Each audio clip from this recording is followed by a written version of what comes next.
So I'm sitting here on my stoop, just contemplating fatherhood and what it's like in 2024. And, I don't live in the nicest place, to say the least, but I'm fortunate enough to have a roof over my head. And one of the things that's gripping the YouTube sphere that is a contagion that's actually going to spread. It's just the time of the day. It's just going to spread, and a big part of it is because MrBeast and James himself, the scion of the company, didn't come out ahead of this meteorite and take it right to the face.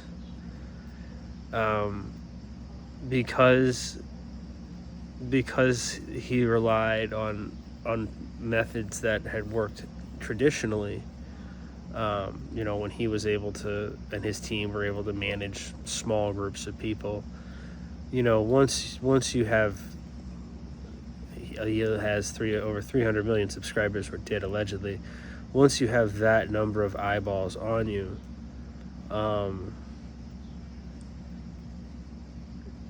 you can't move. The only way you can move is with honesty, because eventually you're gonna be, what you built will be examined by haters, and they might have a rightful reason to be haters. And once there's cracks in that armor, that's that. They're gonna get in. It's like seawater. If you're not running a tight ship, like, eventually you're gonna sink. And this is the consequence of fake it till you make it. In my video, MrBeast gets a Rico probe, which I haven't rewatched. It's almost 2 weeks old now. I hit the nail on the head there, and then apparently I've hit the nail on the head with MrBeast's YouTube's Epstein-esque reckoning, and now I'm going to make an amendment to this. It's actually the whole social media marketing space. Like, this is just it. Like, it just is. It's just the flavor in the mouth for social media is bad. It's bad. It's bad. It's not good. It's not good. It's and this is actually, MrBeast is merely the symptom of a larger moral plasticity and crisis that pervades society. And more such scandals will happen until we decide to take responsibility to raise better children and be better people. And a key component of doing that is being accountable. My C project has become much more difficult than I anticipated. I'll readily admit it. It's not beyond my coding capability or even my capability to learn, but I'm going to have to adjust the time frame dramatically. And that's that. But I hope it works. I hope I can get it up and going. I believe that my theoretical memory requirements are sufficient. So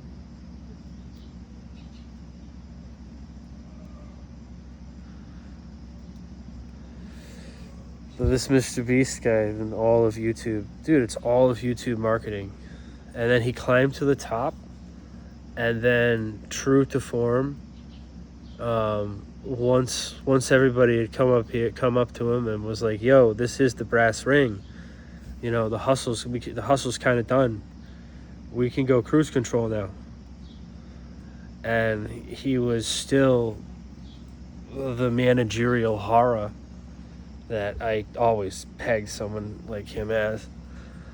It's a lifetime of experience. It's watching people.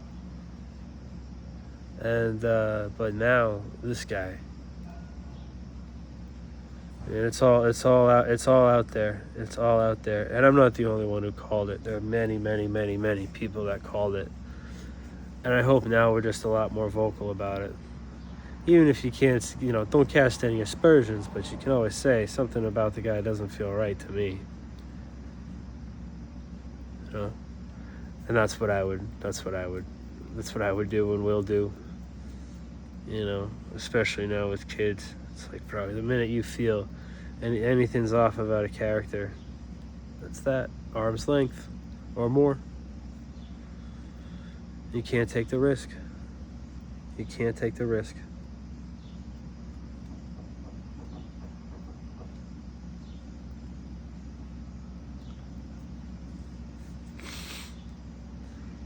You can't take the risk. And, I just want people to also understand MrBeast isn't reformable, and MrBeast, Jimmy James, hasn't learned anything and won't learn anything. And his legal team will learn that shortly. And, they're going to have an hourly rate and a retainer rate and a case rate that's going to, reflect that. They're going to be charging this character and company easily 20-something million to deal with all their horse shit, to manage their insane personalities, to advise them against further wrongdoing. I mean, this is the kind of litigation and legal team that eventually tells their client, you need to go to therapy, otherwise I'm not representing you anymore and you can handle this whole fucking case yourself. People don't really understand what those caliber of attorney, what they're there to do. If you really want to kind of understand it, like, the movie Michael Clayton's really good. Really good. It's really good. Go watch Michael Clayton. That's what MrBeast is having to deal with. That level of problem. Well, not quite that level. I mean, that was just about a theoretical pesticide company that their product killed like thousands, caused lots of cancer. Anyway, great flick. But yeah, no, he has to deal with attorneys that are also janitors. That's how fucked up his situation is. It's fucked sideways. He should go on a long vacation to some fucking weird ass retreat in Belize or some shit. With all that fucking money he has. Someplace far away where they don't speak no fucking English. Oh, but wait a minute, you're a YouTube star. There's literally not a place on planet Earth you can go, Jimmy. I got an idea. How about fucking Antarctica?